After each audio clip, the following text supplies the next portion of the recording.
আকাশের জন্য আহত হয় শুভ। গৃহপ্রবেশ আজকের পর্বে দেখতে পাবেন যে গৃহপ্রবেশের আয়োজন চলছে। রিমি, অরুন্ধতী, ঠাকুমা সবাই ব্যস্ত। ঠাকুমা বলল, আজ শুভ আর আকাশের গৃহপ্রবেশ। একটা খারাপ স্বপ্ন দেখলাম কাল রাতে। রিমি তখন বলে, ঠিক আছে ঠাকুমা, স্বপ্ন সবসময় সত্যি হয় না।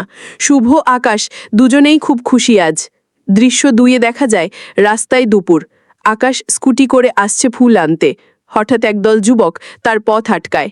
ছোট গুন্ডা চিৎকার করে বলে, এই মেয়ে, বেশি উড়ছো আজকাল, কার হয়ে চলছো বুঝি না। আকাশ বলে, আমি কারুর জন্য ভয় পাই না।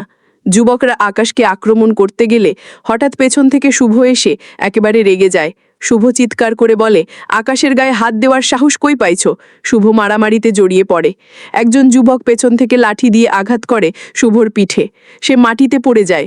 আকাশ কান্না করে ওঠে। দৃশ্য 3-এ দেখা যায় হাসপাতাল সন্ধ্যা। শুভকে হাসপাতালে আনা হয়েছে। আকাশ তার হাত ধরে বসে আছে। ডাক্তার আসে। ডাক্তার বলে, ভয়ের কিছু নেই, শুধু পিঠে গভীর আঘাত লেগেছে, কিন্তু ও মানসিকভাবে ভেঙে পড়েছে। আকাশ চোখে জল ফেলে বলে, সব আমার জন্য, আমি কিছু করতে পারিনি। দৃশ্য 4-এ দেখা যায় বাড়ির পূজাঘর রাত। সবাই অপেক্ষা করছে গৃহপ্রবেশের জন্য, কিন্তু শুভ নেই।